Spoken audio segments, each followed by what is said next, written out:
Bismillahirrahmanirrahim. Nah, jasadnya jelas kemana. Kalau ruhnya itu kemana, Ustaz, setelah orang itu wafat, Ustaz? Alhamdulillah wassalatu wassalamu ala rasulillah. Pertama yang perlu kita pahami bahwa pembahasan masalah ruh ini adalah pembahasan hal yang gaib. Dan kita tidak bisa menyampaikan sesuatu hal yang gaib kecuali berdasarkan dalil. Dan Allah Subhanahu wa taala pernah menjelaskan itu dalam Al-Qur'an. Yas'alunaka 'anir ruh, qulir ruhu min amri rabbi, wa ma utitum minal ilmi illa qalila. Mereka bertanya kepadamu, wahai Muhammad, tentang ruh. Katakan, ruh itu urusan Allah. Wa ma utitum minal ilmi illa qalila, dan kalian tidaklah diberi ilmu, maksudnya diberi ilmu tentang ruh, illa qalilan, kecuali sedikit. Yang dimaksud Allah memberikan ilmu kepada kita tentang ruh yang sedikit itu adalah beberapa keterangan yang disebutkan dalam Al-Quran maupun disebutkan dalam hadis-hadis yang sahih yang diceritakan oleh Nabi SAW.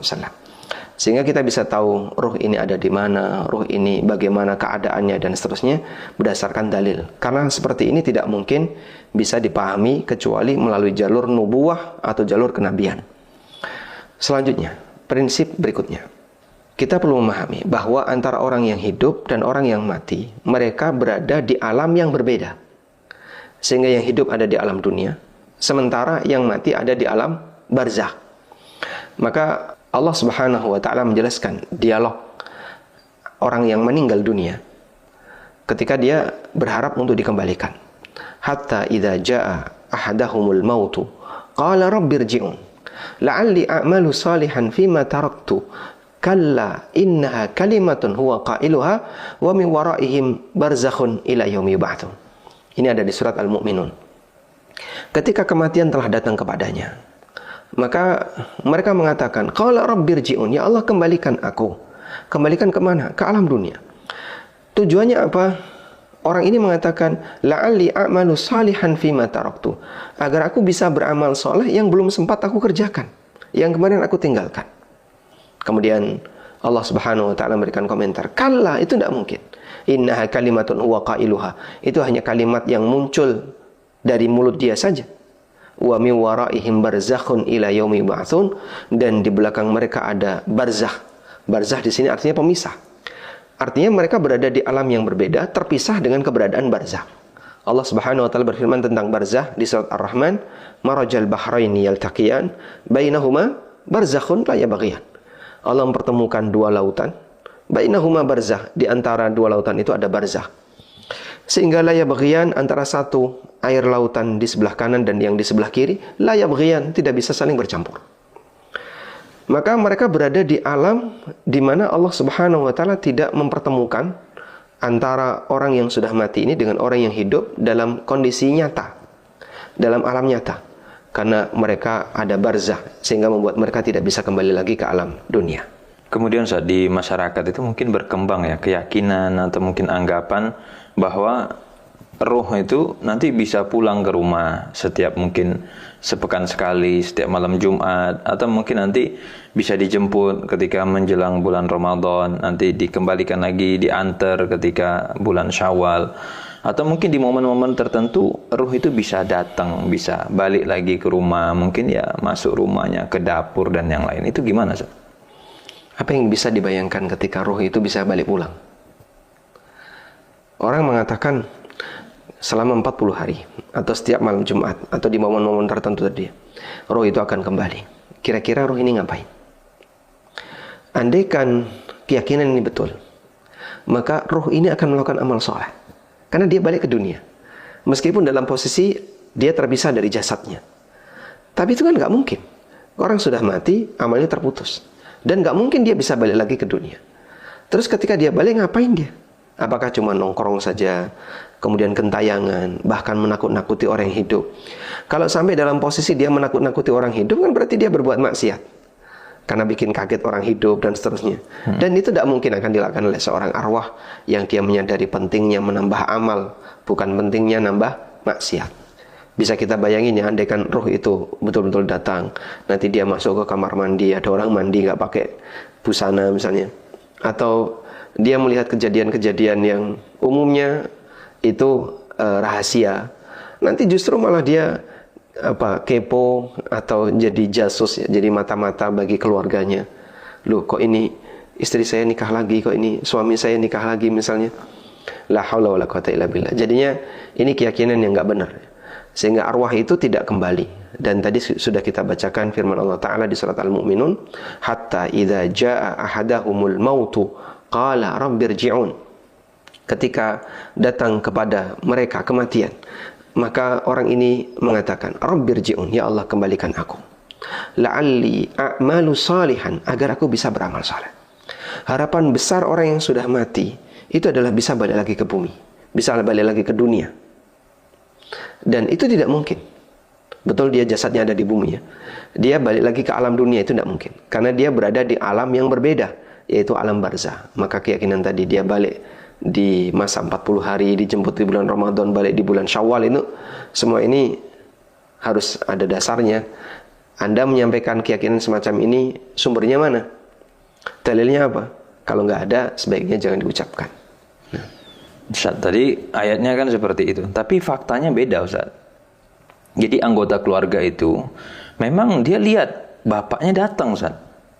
Kemudian si istri ditinggal suami, dan itu datang suaminya, ketemu, mungkin bisa ngobrol dan yang lain. Ini kan artinya fakta itu ada Ustaz, nyata di masyarakat itu muncul gitu loh. Orang yang sudah meninggal datang balik lagi.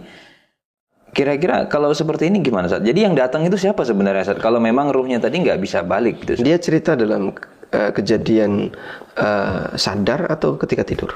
Sadar Ustaz? Sadar ya. Sadar. Sehingga malam hari dia melihat sosok itu. Ya. Andai kan dia betul-betul melihat itu, di malam hari dia melihat sosok itu, ada sosok yang sama seperti wajah suaminya, wajah bapaknya, wajah ibunya, atau siapapun, maka kemungkinan terbesar itu adalah jin yang berubah wujud, menampakkan diri sebagaimana sosok orang yang sudah meninggal. Dan jin punya kemampuan itu. Sehingga dalam hal ini, ketika dia melihat penampakan seperti itu, sadari bahwasanya itu jin. Karena tidak mungkin arwah bisa kembali pulang. Atau kemungkinan yang kedua, jika memang itu ada di alam nyata, waktu malam hari dia bangun, ngambil air, ternyata lihat sosok itu. Kemungkinan yang kedua adalah itu halusinasi. Dia berhalusinasi. Karena mungkin saking rindunya dia kepada suaminya, sampai dia berhalusinasi, tiba-tiba seolah-olah dia melihat suaminya. Hakikatnya itu nggak ada. Karena itu hanya sebatas halu ya. Saya yakin siapapun yang pernah mengalami seperti itu, ada dua kemungkinan ini. Kalau kemudian dia yakin, enggak, saya tidak berhalusinasi, saya betul-betul lihat sosok itu, dan dia bergerak misalnya, dia bicara dengan saya. Baik, kalau memang demikian, yang terjadi itu jin. Jin yang berubah wujud, kemudian menampakkan diri sebagaimana wajah orang tuanya, atau wajah suaminya, atau yang lainnya. Kalau misalkan ngelihatnya Ustaz ya, itu di mimpi gitu. Jadi nggak dalam posisi sadar, dari posisi tidur, dari mimpi ketemu orang yang sudah meninggal. Kalau itu gimana kasusnya Ustaz? Kalau di mimpi ini kasus berbeda. Karena alam mimpi berbeda dengan alam dunia. Sehingga ketika kita mimpi, kadang kita melihat kejadian yang luar biasa. Allah tampakkan itu. Maka dalam kondisi mimpi terkadang orang itu ditampakkan oleh Allah Subhanahu wa taala. Nah, sekarang mungkin nggak arwah orang yang hidup bertemu dengan arwah orang yang mati dalam mimpi? Allah Subhanahu wa taala berfirman di surat Az-Zumar, Allahul ladzi yatawaffal anfusa hina mautiha wallati lam tamut fi manamiha fayumsiku allati qada 'alaiha al-mauta wa yursilu al-ukhra ila ajalin musamma. Allah lah zat yang yatawaffal anfusa hina mautiha, yang mewafatkan jiwa ketika dia mati. Wallati lam tamut fi manamiha, dan jiwa yang belum waktunya mati fi manamiha, ketika dia tidur. Sehingga orang yang tidur, hakikatnya dia melakukan wafat, atau dia mengalami wafat sesaat. Arwahnya dicabut oleh Allah tapi sesaat, kemudian nanti dikembalikan oleh Allah Ta'ala. Maka para ulama mengatakan al-wafat wafatan. Wafat itu ada dua, wafatus sughra dan wafat al-kubra. Wafat besar dan wafat kecil. Kalau wafat besar adalah ketika arwah dicabut nggak balik, orangnya mati. Sedangkan al-wafatus sughra, wafat kecil, kejadiannya adalah ada orang yang diwafatkan oleh Allah ketika dia tidur. Kita semuanya saat tidur diwafatkan oleh Allah sesaat. Maka doa Nabi SAW ketika bangun tidur, Alhamdulillahilladzi ahyana ba'da ma amatana. Segala puji bagi zat yang telah menghidupkan kita setelah dia mewafatkan kita. Sehingga yang dimaksud di sini mati kecil, yaitu wafat ketika tidur. Fayumsikul lati qada 'alaihal mauta. Lalu Allah tahan arwah yang telah Allah tetapkan untuk mati, sehingga enggak balik lagi ke jasadnya. Wa yursilul ukhra ila ajalin musamma. Kemudian Allah lepaskan arwah-arwah yang lain sehingga dia bisa balik lagi ke jasadnya ila ajalin musamma, sampai batas waktu tertentu, yaitu sampai berakhir usianya. Baik. Dan ayat ini ada di surat Az-Zumar. Ada tafsir yang disampaikan oleh Sa'id bin Jubair dari Ibnu Abbas radhiyallahu anhu, bahwa Ibnu Abbas pernah menjelaskan ayat ini. Beliau mengatakan, "Inna arwahal ahya wa arwahal amwat." Sesungguhnya ruh orang yang masih hidup dan ruh orang yang sudah mati, taltaqi fil manam. Mereka bisa ketemu di alam mimpi. Ala masya Allah, sesuai dengan apa yang Allah kehendaki. Kemudian Allah Subhanahu wa taala mengembalikan arwah orang yang hidup, sementara arwah orang yang sudah mati ditahan oleh Allah. Perhatikan, ini terjadi di alam mimpi, bukan di alam nyata ya. Sehingga posisi orang yang hidup ini melihat arwah orang yang sudah mati di alam mimpi. Dan itu tafsir Ibnu Abbas yang dikutip oleh Al-Qurtubi, kemudian juga Ibnul Jauzi dalam Zadul Masir dan yang lainnya. Tayyib. Kemudian ada juga kejadian yang dialami oleh seorang sahabat yang beliau meninggal ketika peristiwa perang Yamamah, dan waktu itu dipimpin oleh Khalid bin Walid. Sahabat itu bernama Thabit bin Qais. Thabit bin Qais meninggal pada peristiwa perang Yamamah. Dan pada waktu beliau meninggal dunia, baju besi beliau itu dicuri orang, diambil oleh salah satu pasukan kaum muslimin, lalu disembunyikan. Dan karena perang dulu kan butuh waktu yang lama, akhirnya mereka membuat tenda. Lalu si orang yang ngambil baju besinya Thabit ini, dia mendirikan tenda di paling ujung. Kemudian ada salah satu di antara pasukan yang bermimpi. Dalam mimpinya dia ketemu Thabit bin Qais. Lalu disampaikan, "Wahai tolong, selamatkan baju besiku." Dia dibawa oleh si A, dan si A ini berada di tenda paling ujung. "Kamu silahkan lapor kepada Khalid bin Walid." Akhirnya seorang mukmin ini yang bermimpi melihat Thabit bin Qais dan pesan yang disampaikan oleh Thabit bin Qais, beliau pun kemudian melaporkan kepada Khalid bin Walid, dan kemudian diperiksa ke tenda yang paling ujung. Betul sesuai persis yang tadi disampaikan oleh Thabit bin Qais. Tanda-tandanya, ciri-cirinya itu disimpan di kotak seperti ini, disampaikan dengan detail. Dan akhirnya baju besi itu diambil. Nah, dan kemudian kejadian ini dilaporkan kepada Abu Bakar As-Siddiq radhiyallahu anhu, karena peristiwa perang Yamamah yang waktu itu melawan Musailamah Al-Kadzdzab di masa Abu Bakar As-Siddiq. Dan Abu Bakar mengizinkan pelaksanaan wasiat yang disampaikan oleh Thabit bin Qais. Akhirnya para sahabat mengatakan, tidak ada wasiat yang ditunaikan padahal orang yang sudah meninggal selain wasiatnya Thabit. Karena biasanya wasiat kan disampaikan ketika masih hidup, tapi Thabit menyampaikan wasiat ketika dia meninggal.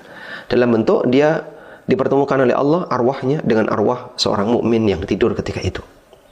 Dan peristiwa ini diriwayatkan oleh Al-Baihaqi dan ma'ruf di kalangan para ulama tentang kisah baju besinya Thabit bin Qais yang dicuri oleh salah satu pasukan.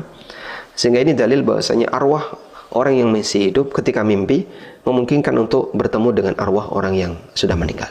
Baik Ustaz, yang juga banyak mungkin di masyarakat itu adalah keyakinan tentang pemakaman jenazah Ustaz. Kalau nanti kain kafan itu nggak dibuka ikatannya, nanti dia jadinya jadi pocong katanya gitu, dan jadi gentayangan. Jadi berarti kayak ninggal nggak jadi ngelewati alam barzah, dia masih terikat di dunia gara-gara ikatan-ikatan kafannya itu nggak dilepas. Itu gimana Ustaz? Keyakinan seperti ini nggak benar ya, karena sekali lagi nggak mungkin orang yang sudah mati bisa balik ke alam dunia. Dan kalaupun dia balik, pasti yang dia lakukan adalah beramal soleh, berusaha untuk memperbaiki dirinya, bukan malah menakut-nakuti orang. Dan kita tahu yang namanya pocong itu kerjaannya apa? Setan. Nakut-nakuti. Ya. Dan itu justru membawa dosa dia, menambah dosa bagi dia, menambahi dosa untuk dia. Kenapa? Karena dia membuat kaget orang, membuat orang jadi takut dan seterusnya. Dan jelas ini adalah jin yang berubah wujud jadi rupa seperti pocong. Kenapa kok rupanya pocong, Pak? Karena itu kondisi terakhir yang dilihat orang ketika ada orang mati, maka seolah-olah itu adalah orang yang hidup. Padahal nggak benar ya. Sehingga kalaupun ada orang yang, Pak, terekam kamera, betul-betul rupanya bentuknya pocong, Pak, lompat-lompat seperti itu, nakut-nakuti orang. Kalaupun andekan benar itu pocong, itu adalah jin yang berubah wujud, bukan orang mati balik. Karena kalau orang mati balik seperti tadi, dia pasti akan beramal soleh, bukan malah berbuat maksiat seperti ini. Dan anggapan bahwasanya ketika tidak dilepas tali pocongnya, maka dia akan gentayangan, kemudian dia akan apalagi nakut-nakuti orang. Ini nggak benar. Meskipun dianjurkan ketika orang meletakkan jenazah di kuburan agar talinya dilepas. Dan Imam Ahmad rahimahullah, ketika beliau mengiringi jenazah, sementara yang di dalam adalah anaknya, beliau memerintahkan kepada anaknya, lepas, halli, lepas. Akhirnya semuanya dilepas. Tapi dilepas bukan berarti dilucuti. Udah dilepas gitu aja. Jadi fungsi tali ini apa? Fungsi tali ini adalah untuk memastikan bahwa kain ini biar tidak lepas ketika dibawa dari rumah sampai ke makam. Maka dia dikasih tali. Tapi nggak ada kaitannya dengan kondisi dia di akhirat atau kondisi dia nanti masih tergantung di dunia. Karena tali ini bukan mengikat dia dengan hubungan dengan kehidupan dunia. Bukan pengikat itu, sama sekali nggak ada hubungannya. Cuman sunnahnya itu dilepas. Ustaz, sebenarnya tadi kita bahas ruh dan yang lainnya. Pembahasan semacam ini itu penting nggak sih Ustaz, sebenarnya? Atau ada sih pembahasan lain yang lebih penting? Atau gimana batasannya Ustaz? Sehingga supaya masyarakat itu bisa memposisikan diri menggunakan waktu yang lebih sesuai gitu ya.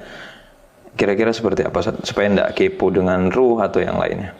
Baik, kalaupun Anda kepo dengan ruh ya, batasnya satu, jangan sampai berbicara masalah gaib dengan logika, dengan perasaan, atau dengan katanya-katanya.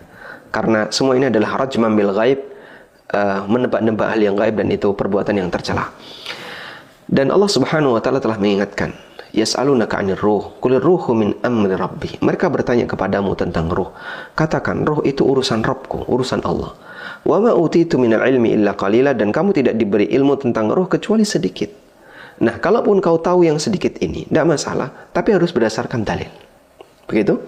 Dan dalam posisi ini, kalaupun tahu, sadari bahwasanya jangan mencari yang kita nggak tahu. Karena misalnya, ruh itu ketemu di mana, kemudian balik dan gentayangan dan seterusnya. Andai kan kita nggak tahu, itu tidak akan mengurangi iman kita. Yang lebih penting, kita kalau bicara masalah prioritas, yang lebih penting adalah kita fokus dalam masalah amal. Ini orang yang sudah meninggal. Mereka butuh untuk didoakan. Mereka butuh untuk dimintakan ampunan. Mereka butuh untuk diapain lagi?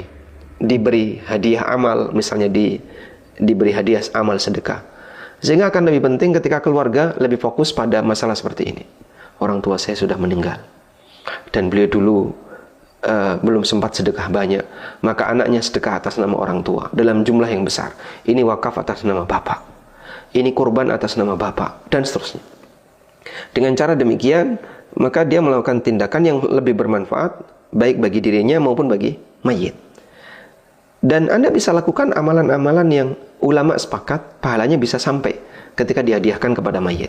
Karena dalam hal ini ada rincian ya. Seperti apakah bacaan Quran itu bisa sampai atau tidak, ulama beda pendapat. Tapi kalau sedekah, ulama sepakat bisa. Karena ada dalilnya. Kemudian mempuasakan orang yang punya utang, bisa. Menghajikan orang yang sudah mati, bisa. Berarti termasuk juga mengumrohkan. Dan beberapa amal yang lainnya yang bisa dihadiahkan atas nama mayit. Maka Anda bisa lakukan itu sehingga memberikan manfaat bagi mayit.